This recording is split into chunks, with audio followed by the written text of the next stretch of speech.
자, 오늘 우리에게 주시는 하나님의 말씀은 이사야 28장 전체의 말씀입니다. 이사야 28장 전체 말씀 중에서 우리 16절 한 절만 같이 한번 읽어보겠습니다. 16절 시작. 그러므로 주 여호와께서 이같이 말씀하셨다. 보아라, 내가 한 돌을 시온의 기초로 놓을 것이니 시험한 돌이며 귀한 모퉁이 돌이자 튼튼한 기초이다. 이것을 믿는 사람은 다급해지지 않을 것이다. 아멘. 자, 오늘은 이사야 28장의 말씀을 전하겠습니다.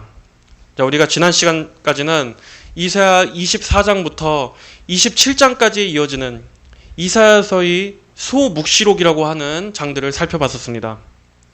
거기서 이사야 선지자가 대언했었던 내용들은 마지막 종말에 있을 그 심판과 구원이라고 하는 그러한 전 우주적인 종말에 관한 내용들이었습니다.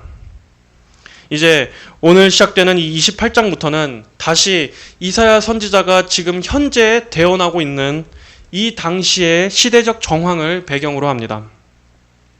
그래서 우리가 잠깐 그 시대의 역사적인 배경을 잠깐 설명드리자면, 당시 이스라엘과 유다를 크게 위협했던 고대 근동의 최강대국은 아수르였습니다. 이사야 1장부터 12장까지 해서 그때의 유다 왕은 아하스 왕이었는데, 이 아하스 왕은 아수르에 대해 어떻게 정책을 폈느냐. 그는 아수르의 위협 앞에서 오직 하나님만을 의지하라고 했던 그 이사야 선지자의 경고를 무시하고 스스로 아수르에게 조공을 바치고 아수르 왕과 화친을 맺는 등의 친아수르 정책을 펼쳤습니다. 이렇게 아하스는 하나님이 아닌 적국의 비위를 맞춰가면서 생존을 도모하려고 했었지만 결과적으로 어떻게 되었습니까? 오히려 아하스 왕은 믿었던 아수르 왕에게 배신을 당하고 맙니다. 그 결과 유다는 자주권을 잃고 아하스 왕은 아수르 왕의 신하 취급을 받는 정도로 비굴해지게 됩니다.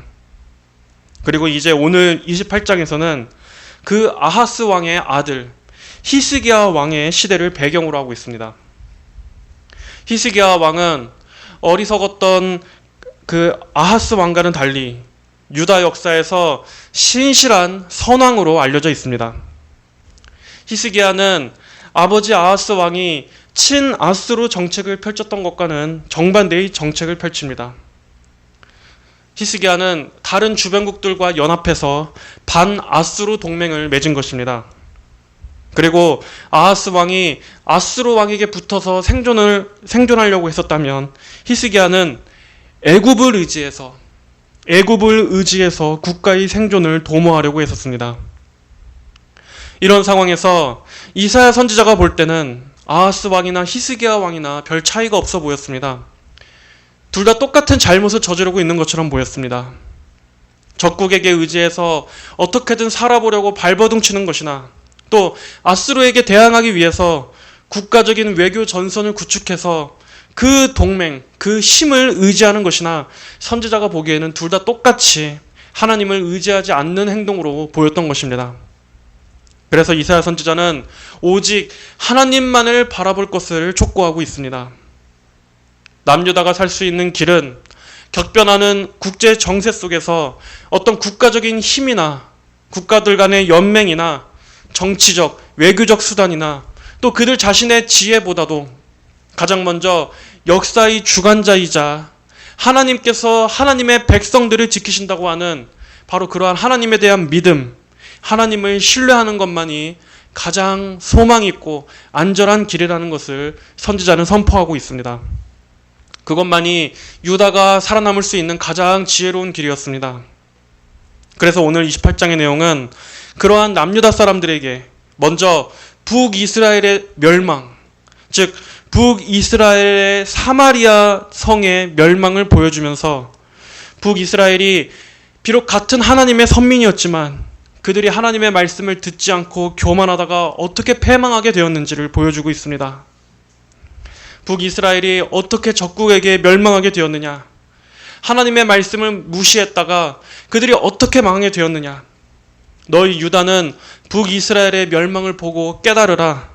그래서 너희는 그들과 동일한 죄를 짓지 말라. 이렇게 하나님께서 경고의 차원에서 말씀하시는 내용이 오늘 28장의 내용입니다. 그래서 28장에서 1차적인 청중은 유다 백성들이지만 이 시작은 북이스라엘에 관한 예언으로 시작하고 있습니다. 북이스라엘에 대한 심판을 보면서 배우라는 것입니다. 자, 그럼 1절의 말씀부터 보겠습니다. 1절에 화 있을 것이다. 술 취한 자 에브라임의 교만한 면류관이여 포도주에 빠진 자들의 성 기름진 골짜기의 꼭대기에 있는 그 성의 화려한 아름다움은 시들어가는 꽃이다. 먼저 1절의 시작은 화가 있을 것이다 라는 선언으로 시작합니다. 그리고 술 취한 자 에브라임의 교만한 면류관이여, 여기서 에브라임은 북이스라엘을 말합니다. 왜 그들에게 지금 이러한 심판, 재앙이 선고되고 있습니까?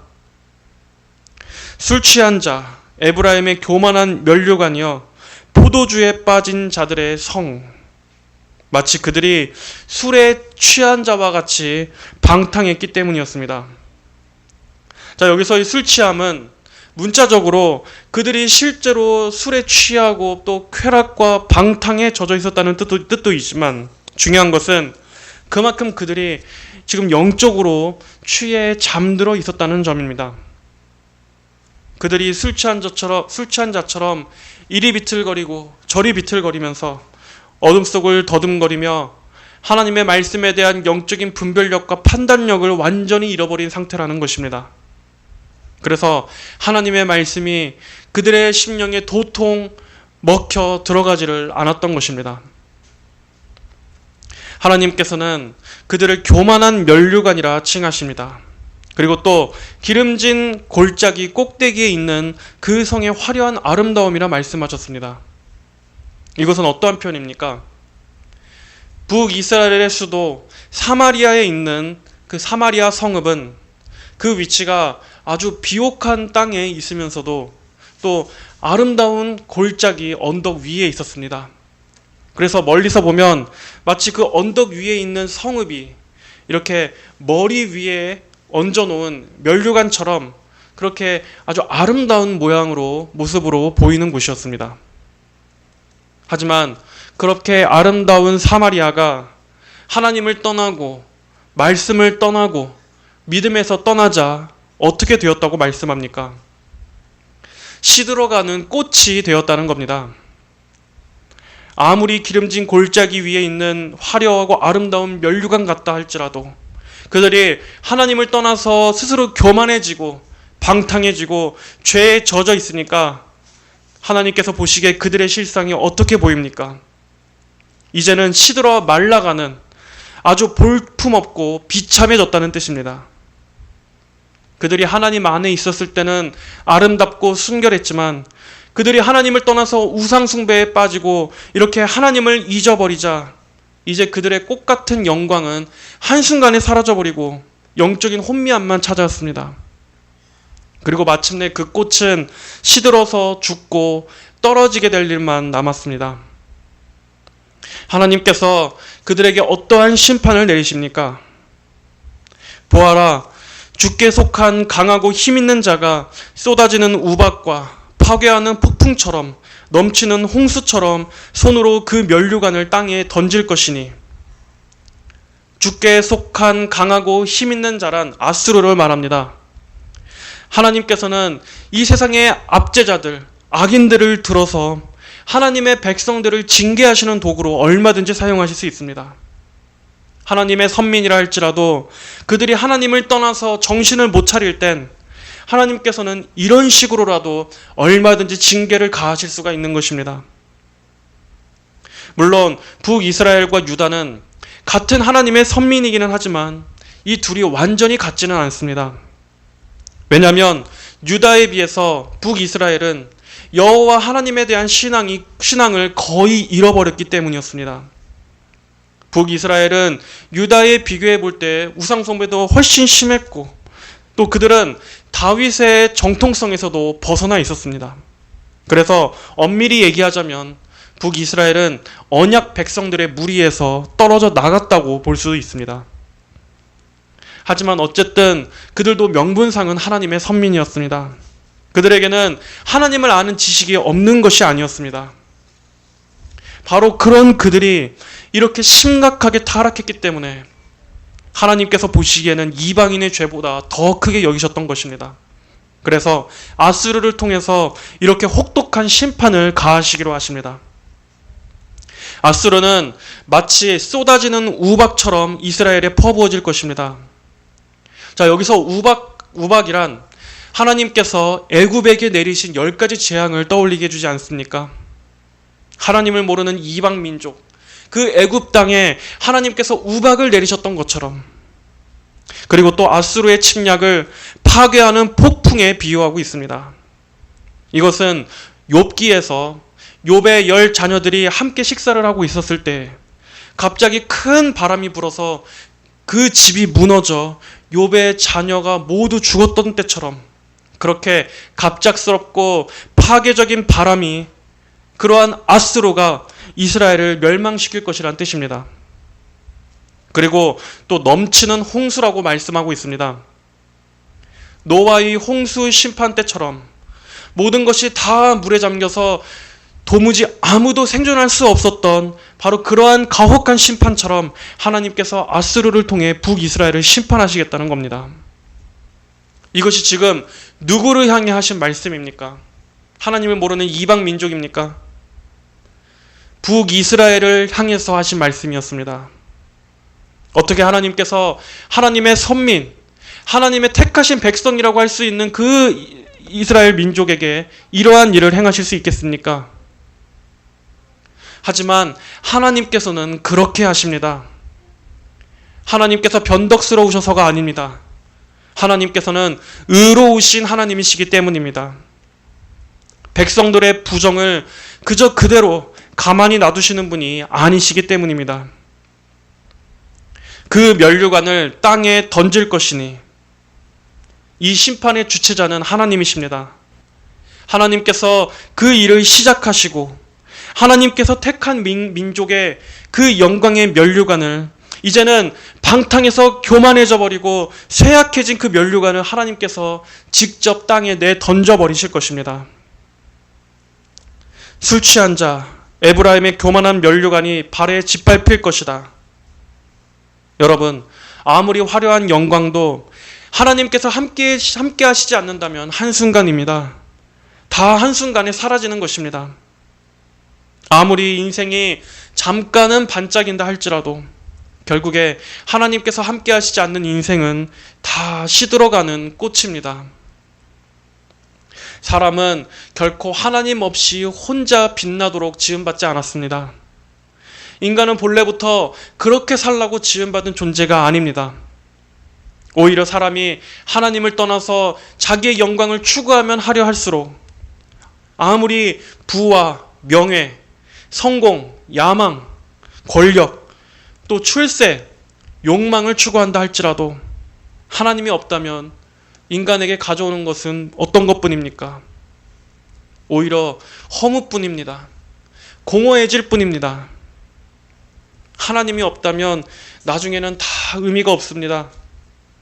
아주 잠깐 동안 반짝일 뿐이지 궁극적으로 하나님이 없는 인생은, 하나님의 생명이 없는 인생은 결국에는 다 시들게 되어 있습니다. 그리고 그 몰락은 빠릅니다. 한순간에 저물어질 것입니다. 그런데 인간이 참으로 안타깝고 어리석은 게 정작 그 당시에는 모른다는 겁니다. 지금의 그 영광이 오래 갈 것 같고 그 화려함이 영원히 지속될 것만 같습니다. 그래서 하나님께서 성경을 통해 말씀하시는 우리 인간들의 삶과 이 인생에 대한 지혜에 있어서는 그 당시에는 들리지가 않습니다. 그러다가 결국 언제 실감하게 됩니까? 나중에 그 모든 영광이 다 사라지고 모든 것들이 다 시들게 되었을 그때야 깨닫고 후회하는 것입니다. 아니, 차라리 그때라도 깨달으면 다행입니다. 다 시들고 떨어졌는데도 여전히 깨닫지 못하고 결국 어둠 속에서 멸망하는 영혼들이 오히려 태반입니다.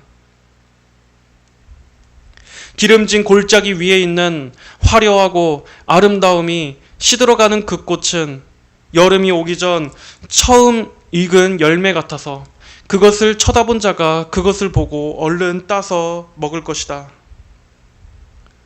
북이스라엘에 대한 아수르의 침략이 아주 빠르게 임할 것이라는 겁니다.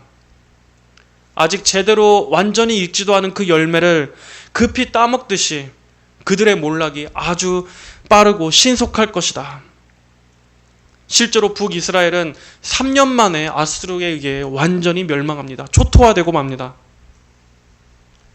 자, 하지만 하나님께서는 그 안에서도 남은 자들을 남겨두십니다. 바로 북이스라엘 전체가 배도로 인해서 멸망을 선고당했지만 그 안에서도 신실하게 믿음을 지킨 하나님의 백성들에게는 하나님의 특별한 축복과 보호가 약속되어 있습니다. 5절에 그날에 만군의 여호와께서 그 백성의 남은 자에게 영화로운 면류관이 되시며 아름다운 왕관이 되실 것이다. 자, 앞서 멸망하는 자들의 그 시들어가는 꽃과 얼마나 대조가 됩니까? 성도들에게는 하나님께서 성도들의 영화로운 면류관이 되어주십니다.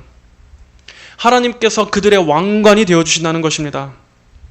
자신의 화려함과 영광으로 쓴 것이 아니라 바로 하나님께서 우리 성도들의 면류관이십니다.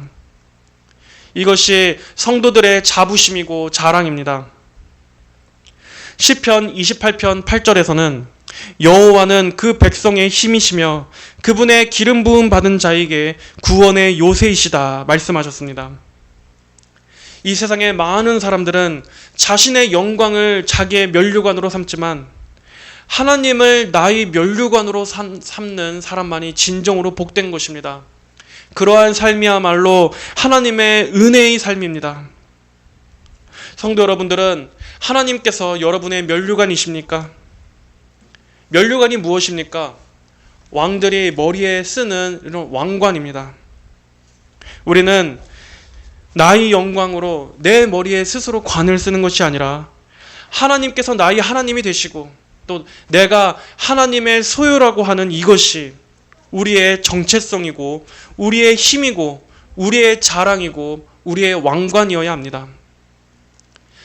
이것을 진정으로 믿고 깨닫게 될 때 성도는 이 세상의 영광을 부러워하지 않게 됩니다. 하나님께서 나의 왕관이 되신다고 하는 이것을 진정으로 믿는 성도만이 자족하고 하나님을 기뻐할 수 있는 것입니다. 하나님께서는 이러한 북이스라엘의 멸망에 관한 선고를 통해서 남유다가 깨어서 듣기를 원하셨습니다. 남유다는 그 경고를 통해 배워야 했습니다. 하지만 안타깝게도 남유다 역시 정신을 못 차리고 있었습니다. 7절에서는 말씀합니다. 그리하여도 이들은 포도주에 취해 휘청거리고 독한 술에 취해 비틀거리며 제사장과 선지자들도 독한 술에 취해 휘청거리고 포도주에 빠지며 독한 술로 인해 비틀거리니 그들이 이상을 잘못 풀며 판결할 때 실수를 한다. 자, 여기서 지금 이 말씀이 어떤 대상을 향해서 지금 선포되고 있는 것인지에 대해 몇 가지 해석이 있습니다. 하나는 앞의 문맥대로 북이스라엘 백성들을 향한 지적이 계속되고 있다는 해석입니다. 그리고 또 다른 하나는 이러한 예언을 들었음에도 여전히 깨닫지 못하고 있는 남유다 백성들을 향한 것이라는 해석도 있습니다. 자, 하지만 이 28장 뒤에 14절을 보면 그러므로 예루살렘의 이 백성을 다스리는 너희 비웃는 자들아 여호와의 말씀을 들어라 하는 것을 볼 때 여기서 이 예루살렘이 남유다의 성읍 아닙니까? 그러므로 이번에는 남유다의 지도자들과 백성들을 향한 말씀이라고 해석할 수 있습니다. 북이스라엘이나 남유다 할 것 없이 둘 다 똑같이 영적인 어두움에 빠져 있었던 것입니다. 유다도 똑같았습니다. 그리하여도 이들은 포도주에 취해 휘청거리고 독한 술에 취해 비틀거리며. 자, 여기서 휘청거리다, 비틀거리다 라는 말은 옆길로 새다 라는 뜻입니다. 그들이 역시도 혼미하고 또 영적으로 미혹되어 있는 그러한 상태라는 것을 보여줍니다. 그리고 여기에는 제사장과 선지자와 같은 그러한 영적 지도자들도 마찬가지였습니다. 아니, 그들이 오히려 백성들보다 더 앞서서 이렇게 영적인 미혹과 타락을 부추겼습니다. 그들은 이사야 선지자의 경고에도 그 경고를 하찮게 들으며 어떻게 반응했습니까? 9절에 그들이 말하기를 그가 누구에게 지식을 가르치며 누구에게 교훈을 깨닫게 하려는가? 젖을 떼고 품에서 떠나는 이들에게 하려는가? 그들은 자신들이 잘 안다고 하는 그러한 자부심에 선지자의 말을 무시했습니다. 한마디로 이사야 선지자의 경고를 가짱케 들었다는 것입니다. 지금 이들은 이렇게 말하고 있습니다. 너만 하나님 섬기냐? 네가 지금 누구에게 지식을 가르쳐 주려고 하느냐? 너가 지금 누구에게 교훈을 깨닫게 하려고 하느냐? 가서 아무것도 모르는 젖먹이들한테나 가르쳐라. 이런 식으로 그들은 이사야 선지자를 배척하며 하나님의 경고를 심각하게 듣지 않았던 것입니다. 하나님의 말씀을 물리쳤던 겁니다. 하지만 그들이 정말로 하나님을 아는 지식이 있었다면 그들은 어떻게 반응해야 했겠습니까? 그들은 이사야 선지자의 말을 듣고 마음을 찢으며 회개했어야 됐었습니다. 하나님의 말씀이 과연 그러한가를 살펴보면서 진지하게 자신들의 죄를 깨닫고 정신을 차렸어야 했습니다. 하지만 그들은 이미 자기에게 주어진 그 직분에서 이미 옆길로 한참이나 벗어난 자들이었습니다. 그들은 영적으로 다 우둔하고 혼미한 자들이었기 때문에 무엇이 하나님의 말씀인지 분간할 수조차 없었습니다. 그들이 이상을 잘못 풀며라고 성경은 말씀합니다. 그들은 하나님의 이 계시의 말씀도 제대로 분별하지 못하고 그리고 하나님의 말씀도 그저 자기의 마음속에서 나온 말들로 군중들에게 맺혔습니다. 그들은 사람들이 듣기에 좋아할 만한 말들로 사람들을 미혹하는 거짓 선지자들이었던 것입니다. 그리고 그러한 거짓 선지자들의 말을 따라서 그들의 말을 좋아하고 환영했던 수많은 백성들도 같이 타락하게 만들었습니다.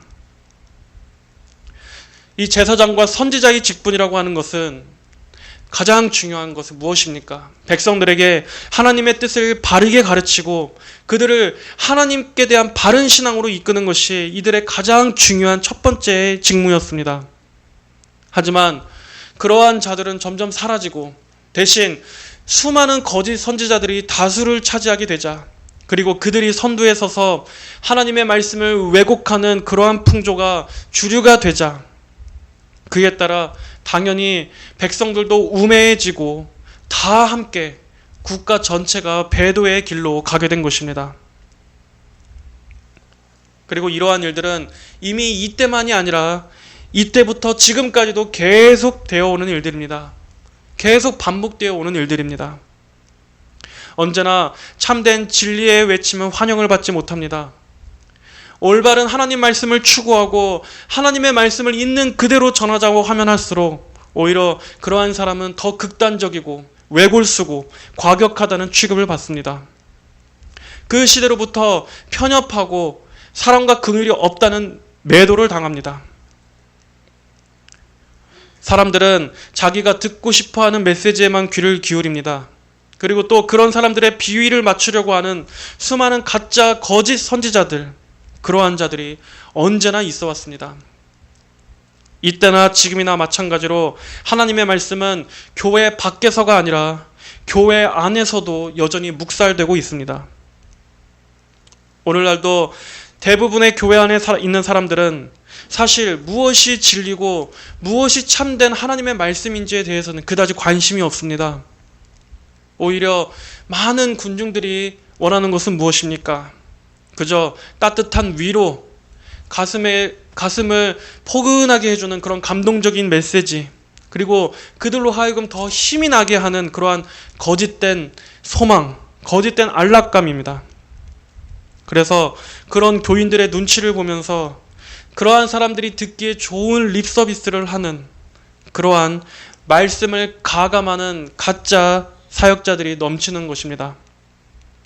하지만 사역자의 가장 중요한 임무는 무엇입니까?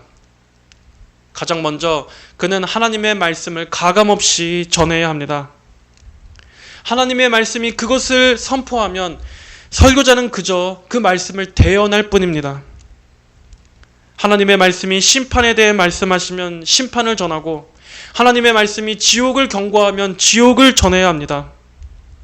설령 그로 인해서 다수의 사람들에게 불쾌감을 유발하고 또 부정적이라는 말을 듣는다고 할지라도 설교자는 하나님의 말씀이 그렇게 전하라고 하면 그냥 전하는 겁니다. 그게 자기의 영광이 아닌 하나님의 영광을 추구하는 충성된 사역자의 가장 기본적인 자세입니다.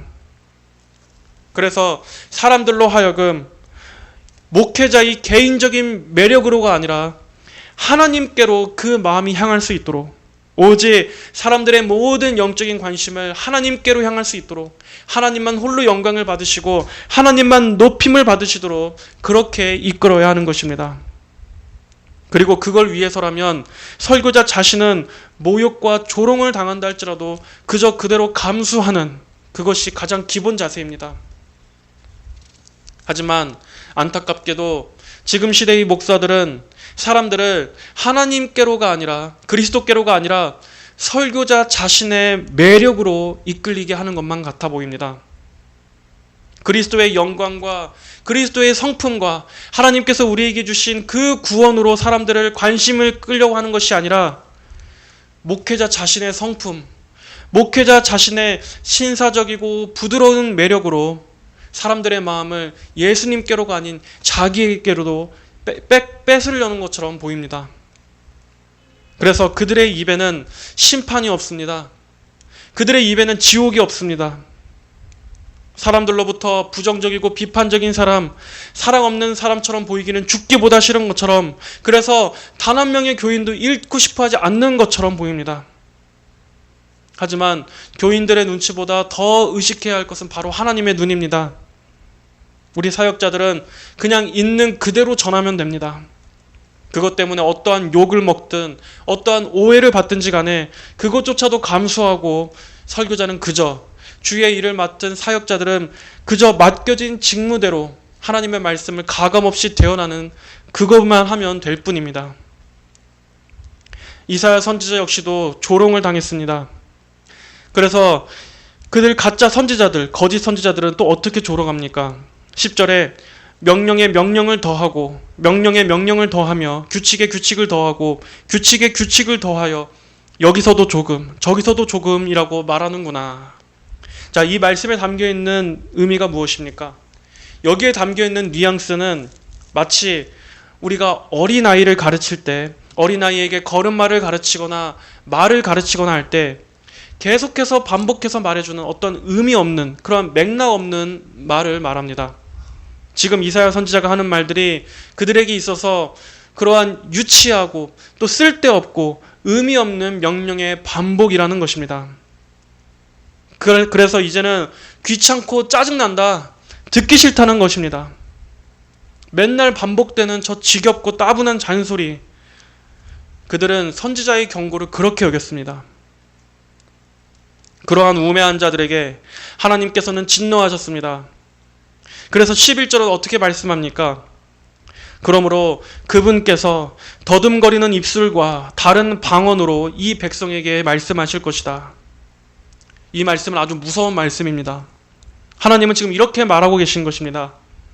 너희가 너희에게 분명히 선고하고 있는 그 선지자의 말을 그렇게 알아들을 수 없는 말처럼 여기니 이제 내가 너희에게 진짜 알아들을 수 없는 이방 민족의 언어를 듣게 할 것이다. 내가 그걸 통해서 너희 이 백성에게 말하겠다 하는 것입니다. 즉 아수르와 바벨론이라고 하는 그 이방 민족이 그들의 땅에 쳐들어와서 그 난리 혼란 속에 그들의 귀에 진짜 이방 민족의 언어가 시끄럽게 울릴 것이라는 말입니다. 그리고 그때는 깨닫게 될 것입니다. 하나님의 심판, 하나님의 경고가 이러한 뜻이었구나 하는 것을 그때는 보게 될 것입니다. 바로 그때 너희가 뭔 말인지 알아들을 것이다 하는 것입니다. 여러분, 이 하나님의 교육 방식이 얼마나 엄격합니까?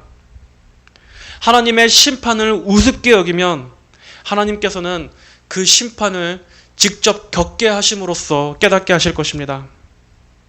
이 생에서는 그저 아주 잠깐의 맛보기로 보여주시고 마지막 때에는 최종적으로 그 완전한 심판을 경험하게 하실 것입니다. 만약 하나님의 진노 또는 지옥과 멸망과 같은 이러한 성경의 말씀들을 한번 우습게 여겨보십시오. 그러면 하나님께서는 그것도 겪게 하실 것입니다.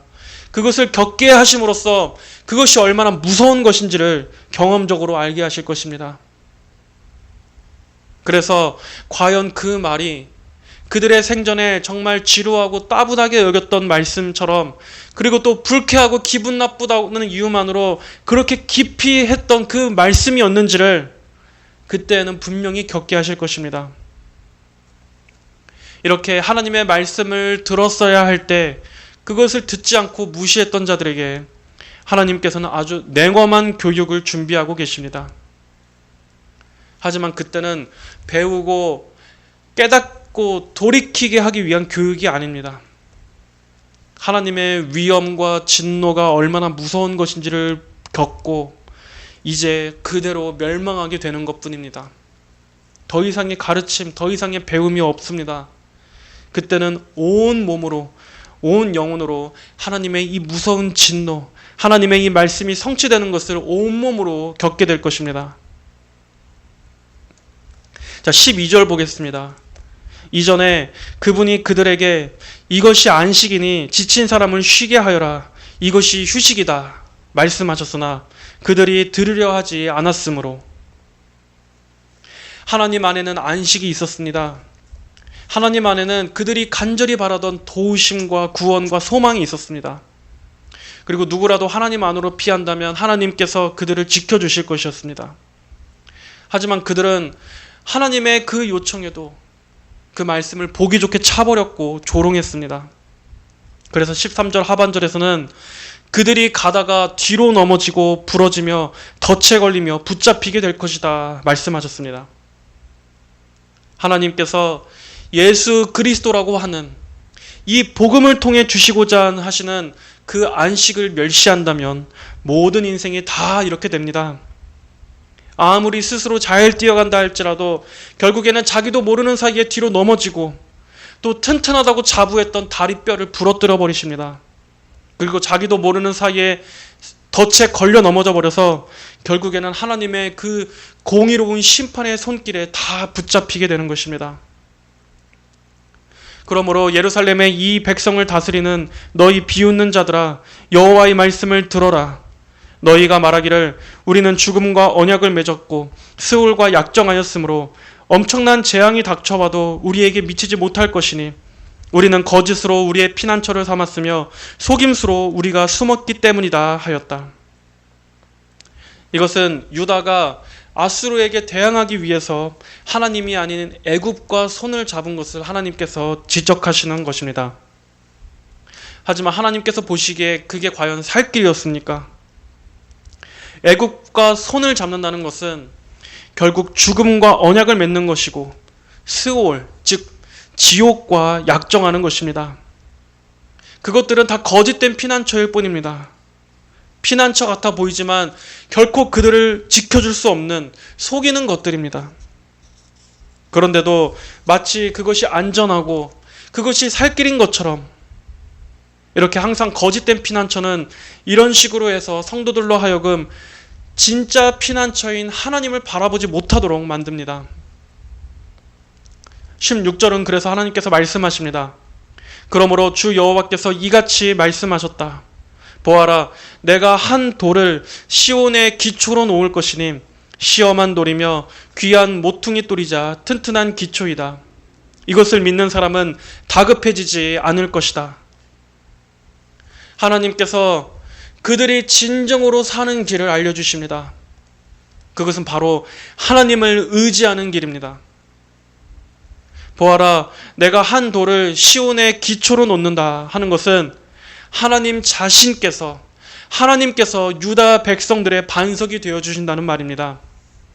하나님께서 시온의 기초를 개져준다면 그걸로 다 끝난 겁니다. 아무도 그들을 해칠 수 없습니다. 너희가 아무리 국가 간의 연대를 맺는다 할지라도, 또 애굽을 의지한다 할지라도 그것보다 내가 너희의 기초가 될 것이다. 하나님께서는 지금 이렇게 말씀하시는 겁니다. 또 시험한 돌이라는 것은 너희의 역사를 돌아보라는 것입니다. 그동안 하나님께서 너희 이스라엘을 어떻게 지켜봐 주셨는지를, 너희의 수많은 위험과 압제의 역사 속에서도 하나님께서 너희를 어떻게 건지시고 구원해 주셨는가를 너희는 생각해 보라는 겁니다.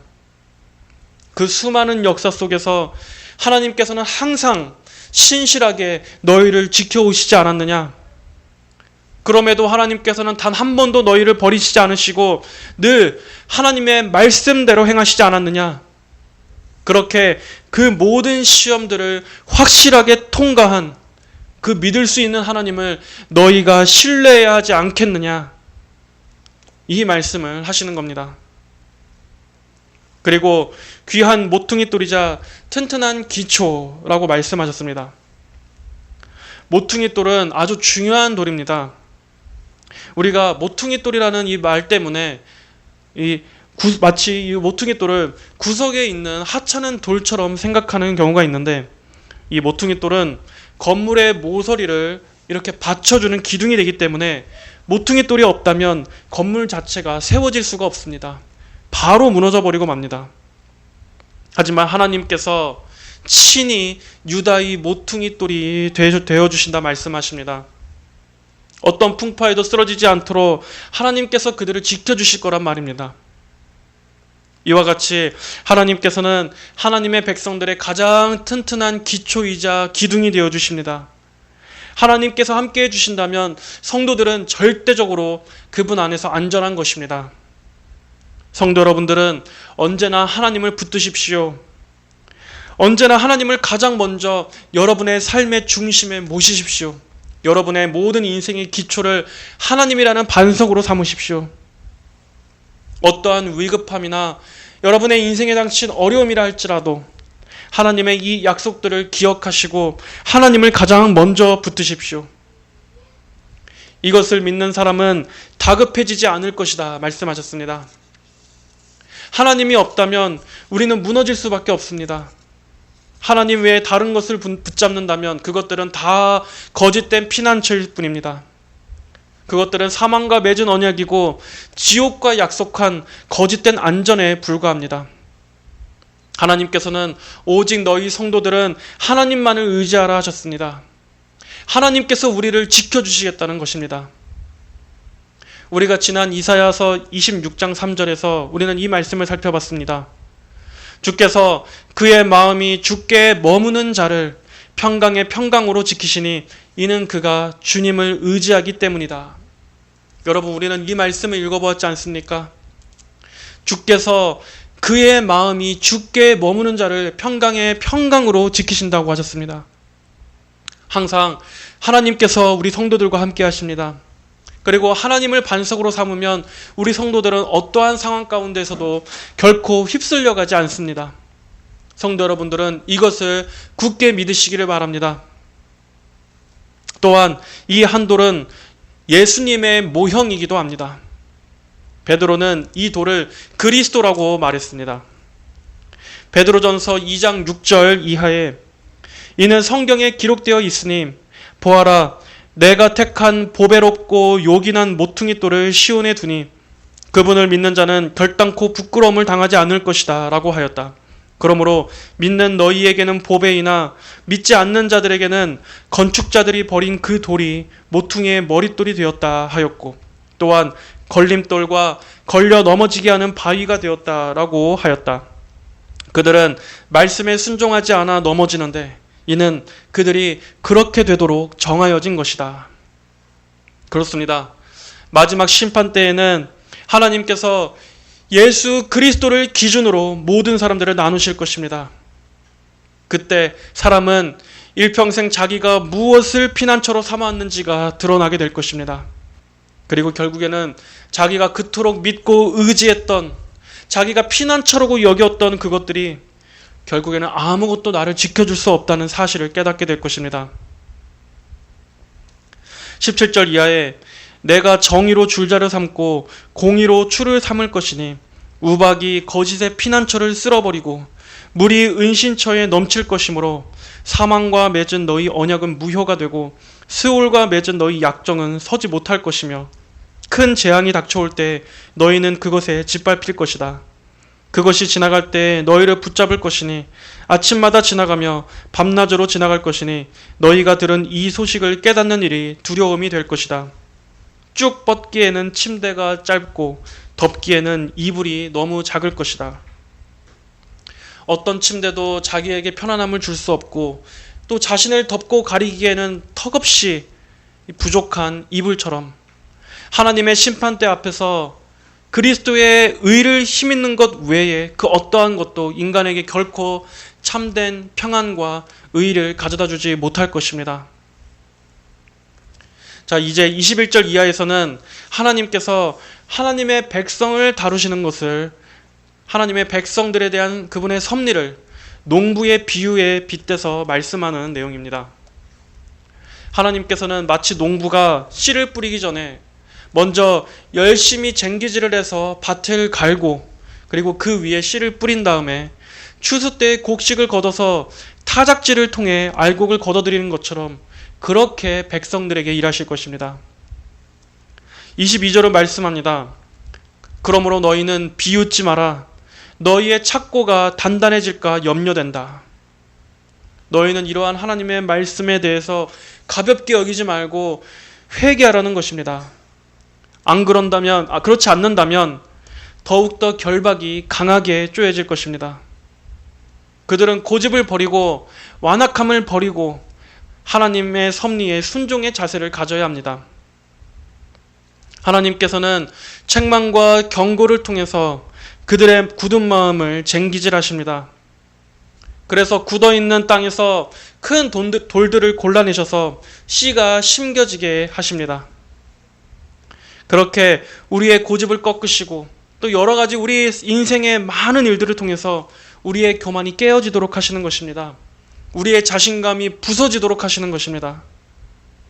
우리가 또한 갖고 있는 자기의 의를 하나님께서는 완전히 부서뜨려 버리십니다.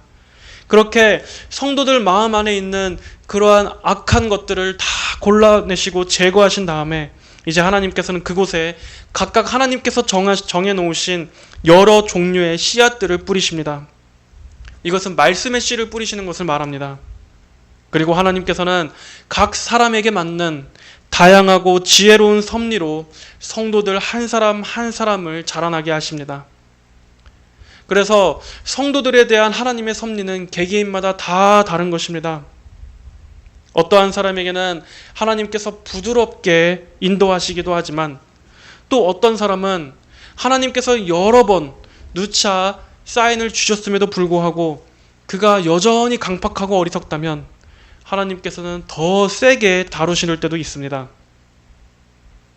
그래서 제가 예전에도 한번 인용했었지만 하나님께서 한번 택하신 자녀는 하나님께서 그의 다리 몽둥이를 부러뜨리셔라도 어떻게든 하나님의 자녀가 되게 하시는 것입니다. 하지만 그 모든 것들이 다 하나님의 지혜로운 섭리입니다. 이렇게 하나님께서는 우리 각 사람의 모든 성향과 기질과 그 마음속에 있는 것들을 너무나 잘 아시기 때문에 하나님께서 각 성도들마다 겪게 하시는 고난도 다 다르고 또 하나님께서 징계하시는 수단과 방식도 다 다른 것입니다. 그리고 또 하나님의 도우심도 또 하나님의 여러 가지 인생의 섭리도 각 사람들에게 가장 적합한 방식으로 가장 유익한 방식으로 행하십니다. 결국 그렇게 해서 나중에 하나님께서 보시기에 가장 기뻐하시는 모습으로 가꾸어 가시는 것입니다. 그러므로 우리는 항상 하나님의 주권을 전적으로 인정하며 우리를 인도해 가시는 하나님의 선하신 섭리를 신뢰해야 합니다. 항상 하나님의 뜻을 가장 먼저 구하고 순종해야 합니다. 하나님께서는 너희는 비웃지 마라. 너희 착고가 단단해질까 염려된다 하셨습니다. 우리는 매주 듣는 이러한 말씀들이 매번 같은 말씀처럼 들릴 수 있습니다. 당연합니다.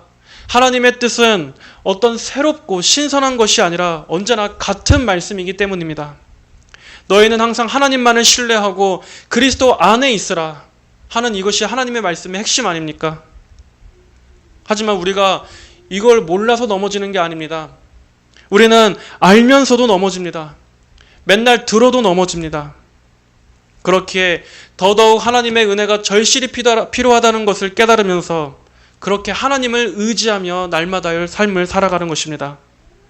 이렇게 말씀을 들으면서 다시 한번 깨닫고 하나님이 아닌 다른 것으로 채우려고 했던 우리의 이 마음을 회개하고 그렇게 다시 믿음의 자리로 돌아오도록 하기 위해서 하나님께서는 이렇게 계속 반복되는 말씀을 주시는 것입니다. 만약 우리가 이 말씀을 신물나게 여긴다면, 지루하고 따분하게 생각한다면 그것은 이사야를 조롱한 이 남유다 이 타락한 제사장들처럼 되는 것입니다. 그들은 하나님의 말씀을 한낱 잔소리로만 들었습니다. 하지만 우리는 그래서는 안 됩니다. 하나님의 말씀은 귀 따가운 잔소리가 아니라 우리를 생명으로 이끄는 구원의 말씀입니다. 여기에 우리의 죽고 사는 것이 달려 있습니다. 성도 여러분, 하나님이 없는 인생, 그리스도가 없는 인생은 시들어가는 꽃이 될 뿐입니다. 하지만 하나님께서 함께 하시는 인생은 하나님께서 성도의 면류관이시고 아름다운 왕관이 되어주십니다. 그리고 하나님 안에 있는 인생은 영원히 시들지 않습니다. 하나님께서는 이렇게 우리 성도들에게 가장 좋은 특별한 은혜, 영원한 은혜를 주셨습니다. 그러므로 항상 하나님만 붙드십시오. 하나님께서 우리의 반석이 되어주시고 그리스도 안에서 우리를 영원히 붙들어 주시는 그러한 안전한 성벽이 되신다는 것을 굳게 붙잡으시기를 바랍니다. 그렇다면 어떠한 상황 속에서도 우리는 하나님으로 인해 힘을 얻고 다급해지지 않을 것입니다. 조급해지지 않을 것입니다. 하나님께서 언제나 성도 여러분들을 이와 같이 굳세게 붙잡아 주시기를 주님의 이름으로 축복합니다. 다 함께 기도하시겠습니다. 하나님 아버지 감사합니다. 오늘은 북이스라엘에 대한 멸망 선고를 통해서 남유다가 그것을 통해 배우고 깨우치고 회개할 것을 촉구하는 하나님의 말씀을 살펴보았습니다. 아버지 하나님 그렇습니다. 우리 역시도 성경의 말씀을 통해 이 세상의 헛됨과 멸망을 날마다 듣고 읽고 있습니다. 아버지, 그러나 우리가 이러한 말들을 그저 듣고 가볍게 흘려버릴 때가 얼마나 많습니까? 아버지, 그러나 오늘 말씀처럼 하나님의 말씀을 우리가 진지하고 정말 귀담아 듣게 하여 주시옵소서. 그리하여 하나님만이 우리의 도움이 되시고 우리의 구원이 되시며 하나님만이 우리를 붙드시는 안전함이 된다는 것을 굳게 붙잡고 이 세상에 거짓되고 헛된 피난처에 소망을 두지 않게 하여 주시옵소서. 오직 하나님만을 굳게 붙잡고 또 하나님께만 신뢰를 두는 우리 모든 성도들이 되기를 간절히 기도합니다. 감사드리며 살아계신 예수님의 이름으로 기도합니다. 아멘.